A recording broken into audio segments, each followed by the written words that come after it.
Hey guys, it is Saturday here in West Virginia and we are doing a bonus video for this weekend. I know I said I wouldn't be back until Monday for our Mopar Monday, but we finally got our truck sets in that I mentioned in the other video that I thought they lost because they were just sitting in Charleston for the past 5 days. And I don't know if the reason was because the package started rattling because the contents inside got busted up. I don't know. They must have thrown this package everywhere.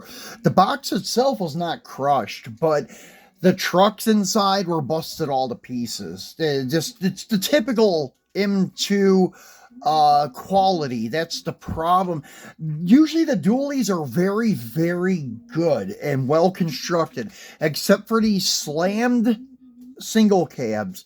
I had a feeling they were going to be a problem with the plastic base, but I thought, no, you would really have to bend it in half to break that base in half. But I was wrong. During shipping, from the truck being, I guess, bounced around so much, it literally pulled the screw in the front through the base with a piece of the base, a little circle part of the base. And then once that happened and the truck started flopping up and down, then it broke the base off where the rear end is. That's the weakest part, where the bed meets the cab.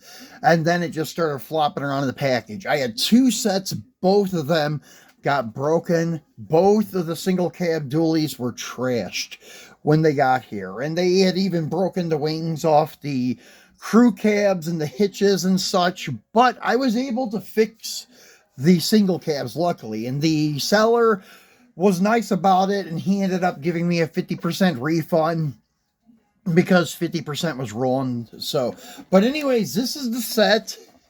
And as I said, there were two of them. They're not screwed down too good because I didn't want to re-screw them down real tight and make it like I was going to return it to Walmart, because I'm just going to take them out and keep them.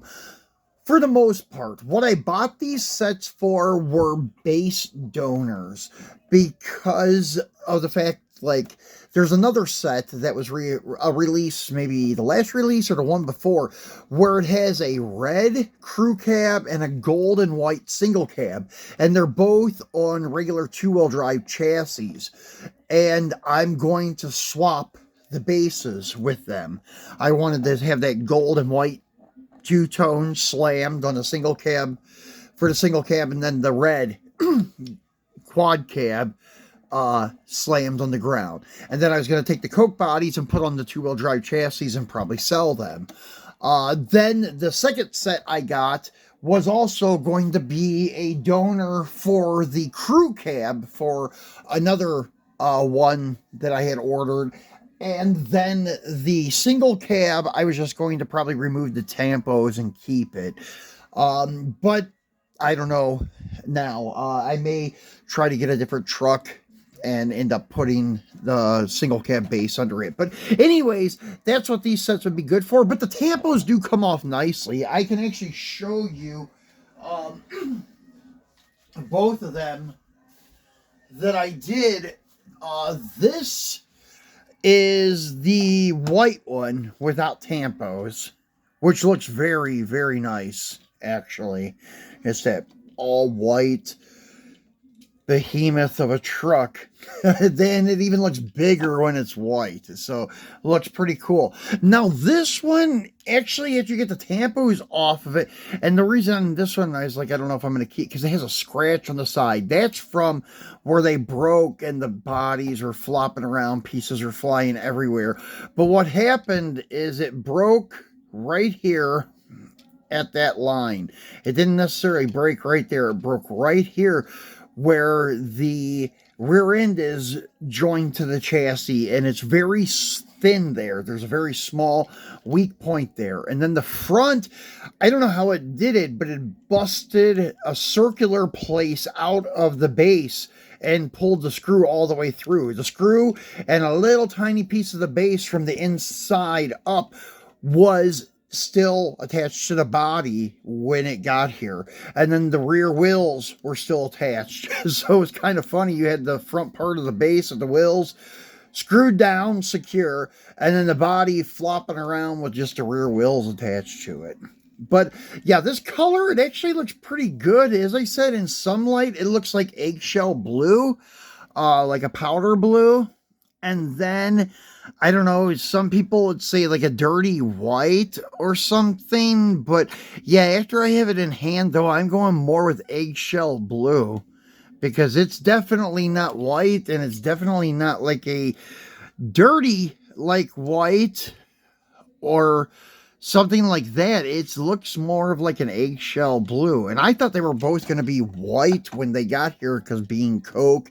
And this one you could tell is bright white. I just thought that was either from the shade or maybe it was just a little bit darker because of their primer that they use, and that still could be the case, but whatever it is, it turned into like an eggshell blue. So I do like that color and the way the truck looks. I just wish it didn't have that scratch on the door, so I may experiment with taking the tampos off of this one and see how it turns out. I don't know. But anyways, that's what they look like when you remove the tampos. And then this set really, I guess we could take it out and take a better look at it, but once again, like the wings that are on these trucks are just kind of taped on there. They're not like glued or made to the truck, but we'll go over the box too. So you just had the Coca-Cola insert here, the black background, which is kind of a cool backdrop. Then the Coca-Cola, the box itself is like an eggshell blue. Same color as the single cab, pretty much. If you put it next to it, they look pretty similar. The truck's just a tad bit lighter, but that's definitely like an eggshell blue, bluish green color. And then you just have the licensing stuff on the bottom of the box. Nothing that special. Then you have the Coca-Cola here, and then you have your limited production of these. Are a little more limited than some of the other haulers I've been getting, like for the Dodges. Let me try to get that to come on, focus. There you go. 7,250 pieces regular and 750 pieces chase. Yeah, that's kind of now tells me why they chose blue chrome for the chase ones. All the chrome in the chase is blue. The wheels are blue and the wing is blue. That's so that color on this truck is definitely probably eggshell blue. So anyways, we'll get this case off. And yeah, the other cases, they got pretty well smashed to the other case, I should say, not the cases. That case survived, but a couple of the ears that go into the case broke off.